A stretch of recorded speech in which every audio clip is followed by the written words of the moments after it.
Well, hello there, everybody. Welcome back to Sunshine for the Soul. Thanks for stopping by and hanging out with me today.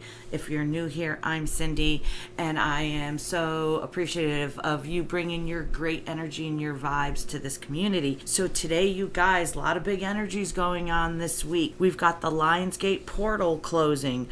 We've got the Sun conjunct in Venus as of the 13th. We've got Venus retrograde is continuing, and now, lo and behold, here comes the new moon in Leo on the 16th. Again, this month is really big energies. So today, like I said in my last readings, I want to start implementing a little bit of the astrology and the meanings behind these astral bodies and these planetary movements, that their energies influence our lives and give us the opportunity to utilize these energies.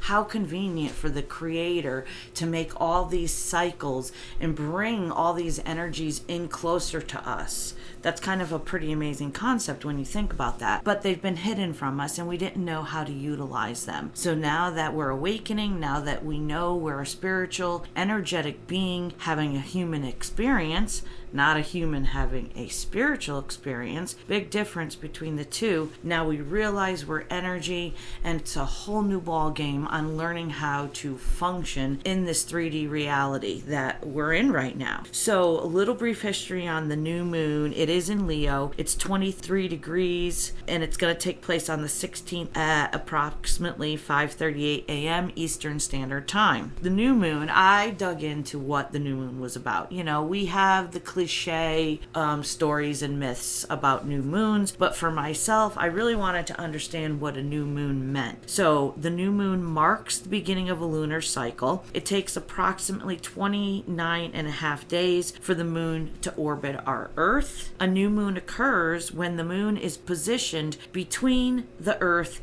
and the sun. So the sun and the Earth are on opposite sides of the moon. It's not a perfect alignment, or that would be a solar eclipse. That's when the moon gets in front of the sun, essentially blocks the sun. But during the new moon, the side of the moon that is facing Earth is the shadow side or the dark side. So that's why if you go outside, you'll have a pitch black night. You won't be able to see the light of the moon because it blends in with the darkness. It's the dark side of the moon, which is really interesting because, just a side note, a friend and I went up to this mountain range for the Pisces meteor shower this past weekend, and we sat in like a national park, and they played the dark side of the moon while we watched the Pisces meteor shower. It was very cool. Just Dark Side of the Moon, Pink Floyd. The moon is never continually dark or continually light. It has both day and night, but in half moon cycles. Basically, it gets 15 days of light on one side, approximately 15 days of darkness, whereas the Earth spins faster and gives us partial time of day and light every 24 hours. So what's the difference between a new moon and a full moon? That kind of intrigued me.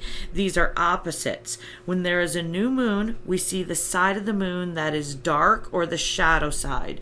So this is where there's no illumination from the sun. But when there's a full moon, we see the side of the moon that is bright or illuminated. So for the month of August, we had a full moon on August 1st. We're having another one on August 30th, 31st, which, by the way, is my birthday. Shout out to all the Virgos this month. We're getting a Virgo season. And then on the 16th, we have a new moon. So 2 full moons and a new moon in the month of August for 2023. These are big energies, you guys. This is a side note too, is that the moon, according to the Farmer's Almanac, shares its origins from the Latin word metri, which means to measure, and mensis, which means month. This is where kind of a female gender's menses cycle comes from. But the lunar cycle has an impact on human reproduction, in particular fertility, menstruation, and birth rate, which is very interesting. Like, those energies are directly connected with us biologically. Melatonin levels appear to correlate with a woman's menstrual cycle. We know that lunar cycles affect human biology by also influencing our sleep cycles, that melatonin that our body naturally produces. We know it affects human minds emotionally and psychologically. I was a charge nurse on an Alzheimer's memory care unit. I had 28 clients, And I can tell you right now, when we had full and new moons, things were batshit crazy. And when you're in healthcare, don't even talk about it. But it's kind of like a myth and kind of funny. It's a full moon. Wow, things are going to be nuts tonight. But the reality is the energies are so increased that the mind of an Alzheimer's patient would be very sensitive to those changes in energy. So that's why those evenings got a little hairy-carry, all right? That's all I'm going to say. So we know now and understand that not only does the energy of the moon pull the oceans and cause the tides, but we know it affects us on an emotional level. We know that it affects us on a physical level, and we also know that it affects us on a spiritual level. So the new moon represents the beginning of a new chapter. Opportunities and situations may pop up during a new moon and be incredibly meaningful and reveal opportunities just right for you to pick. It connects us with our intuition and our emotions. And in tarot, the moon card is number 18, and that symbolizes things hidden below the surface. Secrets are things we cannot see. So the moon's energy, we become more in touch with our intuition. We can see things clearly, intuitively, rather than relying on what we see in the 3D with our physical eyes, opposed to using our intuition, which is our third eye. So this new moon, which is in Leo, is the opportunity to spiritually connect us, to bring us joy, happiness, self-love. It can reconnect us to our life's true purpose according to our natal birth chart and that blueprint we designed for this experience we are having here on Earth. This is a time for manifestation. It's a time for setting intentions, and it's time for writing a new chapter or just throwing it out and writing a whole new book. It is up to us. See you over there. All right, Pisces, let's take a look at what the energies have for you today. I'm pulling 4 cards plus clarifiers. We're going to look at the biggest, most prominent energy. We're going to look at what's ending in the past, what's beginning in the future, and what messages the universe has and what we're supposed to take away from this message, what we can learn. So for the last couple days, there's been a song that's been playing over and over again in my head. And when I started doing your reading, it popped up again. I'm going to play a little blip of it.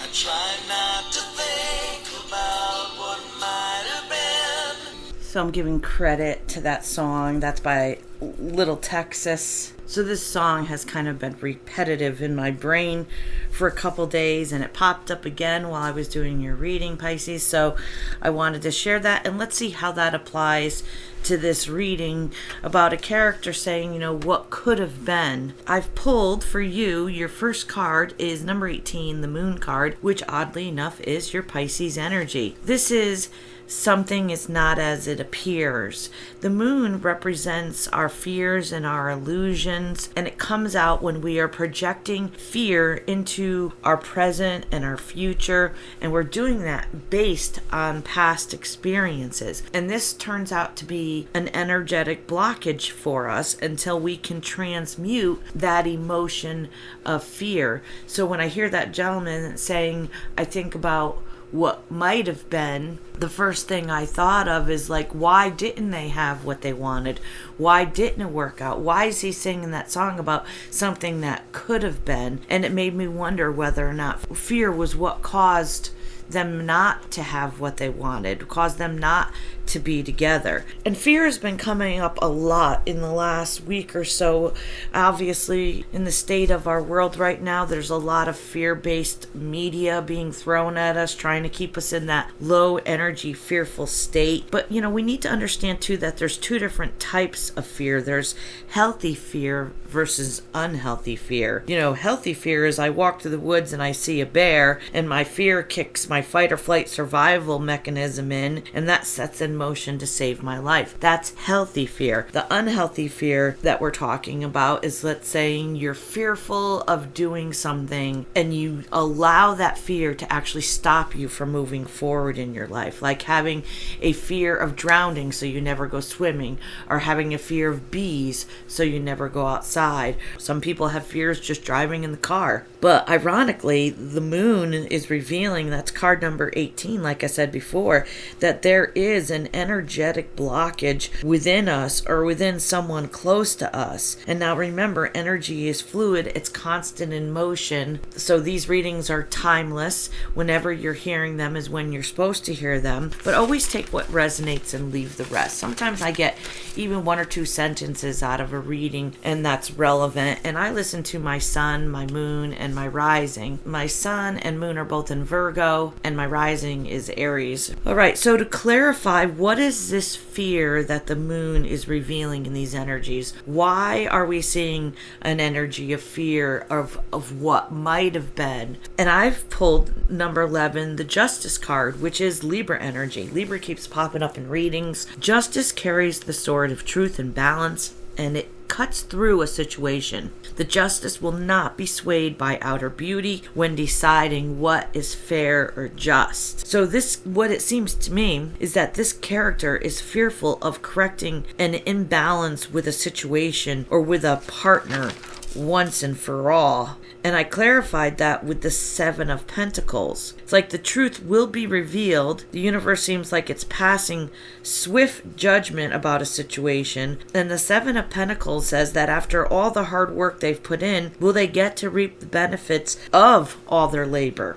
And to me, it seems like it comes down to this one moment. It's kind of a make or break situation where a person is trying to overcome their fears, overcome the fear of stepping forward and doing something. So I asked the universe, what's ending? And what's ending is the King of Swords, the 5 of Wands, and the Queen of Cups in the reverse. Now, the King of Swords is all about speaking his truth. The 5 of Wands is about the conflict we have with others or the conflict we have within ourselves, about overcoming our fear. And the Queen of Cups in the reverse is not being in touch with their emotions or forcing and holding them down deep inside so they don't have to look at them or deal with them. And the moon does that too. The moon shows us things hidden below the surface in Pisces. The new moon here that we're in the energies of right now is showing that there was some type of fear that had stopped someone from speaking their truth, the conflict going back and forth of whether or not they could have the courage to step forward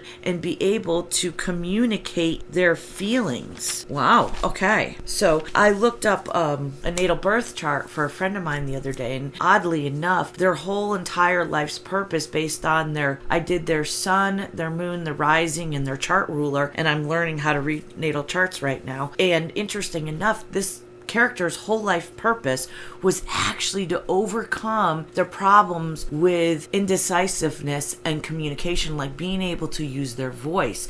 Now, being able to use their voice means if you're not speaking your truth, you need to step into speaking your truth. Or if you sit in silence and you're always withholding your emotions, withholding what you need to say, well, that needs to be healed too. And this was a character's or a friend of mine's entire soul's purpose was to come down here and learn how to communicate, learn how to speak their truth. Kind of weird, Pisces, that this is exactly what's going on with this character here. And we don't know what kind of character it is. The moon had a divine feminine on it, but other than that, this is a fear of a relationship, a fear of taking a step forward, a move in your life, moving to another country, moving to another state, taking a trip, taking on a new career, going back to school. So this is just all about overcoming our fears. And what's just beginning for Pisces is the 7 of Cups. And that's an end to evasion and the start of confronting the truth. And that falls in line with the Justice card. And then I've got the Ace of Wands in the reverse. And this is saying that what's just beginning is that these trials and tribulations that we will face in the future, we know that life is not perfect. We know that we have lessons. We know that pain and suffering bring spiritual growth. We're confronting the truth with the knowledge of, I know I'm still going to have difficult times, but this is something I need to do. And the 3 of Swords this is possibly getting our hearts broken. Without pain, you would never experience challenges and have the ability to learn and spiritually grow. So what's just beginning is that this person is no longer evading their truth, no longer suppressing things. They know it's going to be difficult. They know there's a possibility that their heart could be broken, but they want to overcome their fears. And I asked, what does the universe say about this? What does it want us to really understand about these moon energies that are being brought to Pisces?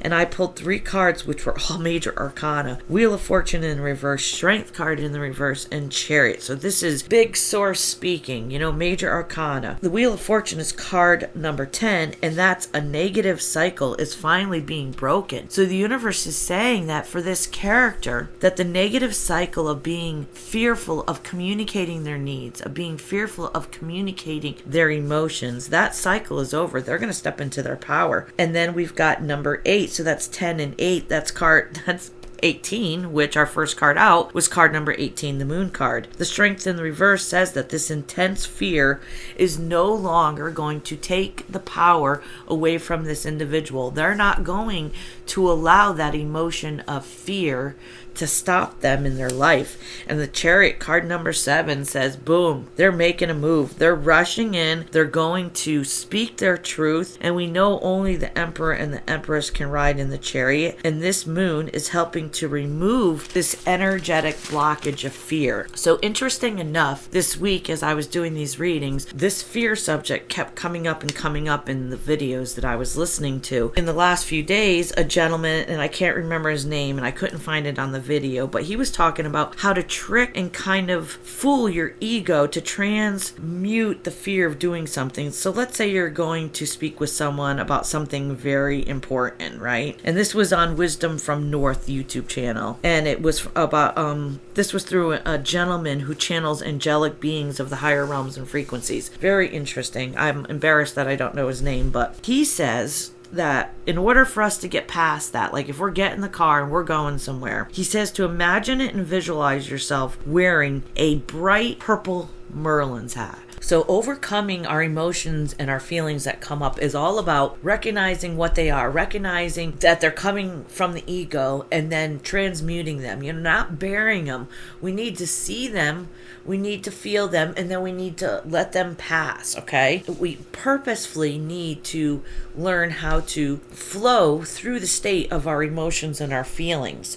So if we're going somewhere and we visualize this ridiculous, dorky, Harry Potter, Merlin, bright purple, big old fluffy hat sitting on our heads, which this represents the energy of the violet light of our crown chakra, okay? If you think of that hat, if you just think of that image of, I've got a big purple hat on my head, and you visualize it, your mind cannot feel the emotion of fear in your head and visualize that hat at the same time. It's physically impossible for your mind to be focused on those two things. So this is a trick. This is the little trick of the trade to fool your mind. So you only have to imagine once, and this energy will hold as you go have this conversation you need to have that is very important to you. And me, I would think of it probably the whole time. I would be like, purple hat, purple hat, purple hat, And if you need to do that, that's perfectly fine. But we are energy, and what we're learning now, that we know we're spiritual, energetic beings having a human experience, not a human being in this meat suit having a spiritual experience. It's the other way around. We're learning how to use these energies, learning that thoughts and emotions are an energetic frequency.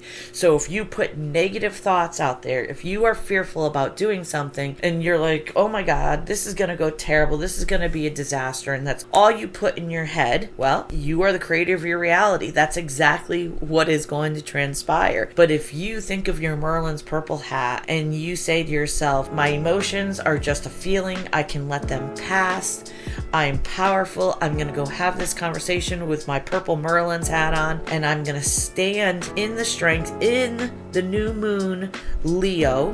This is about courageous and strength and being loyal and protective. And we can move and we can transmute these fears simply by recognizing them, understanding them. And here is one really good tip if you have to do something very important, how to get past those fears. Pisces, very interesting. If you enjoyed this reading, please like, share, and subscribe. Putting your energy towards our community helps it grow. And I want to thank each and every one of you that listens listens to these videos, and thank you all the new subscribers. You know, the community builds slowly. It's great getting to know people, and I really do appreciate all of you that are here hanging out with me today. I will see you at your next reading, and remember, do not let your fears get the best of you.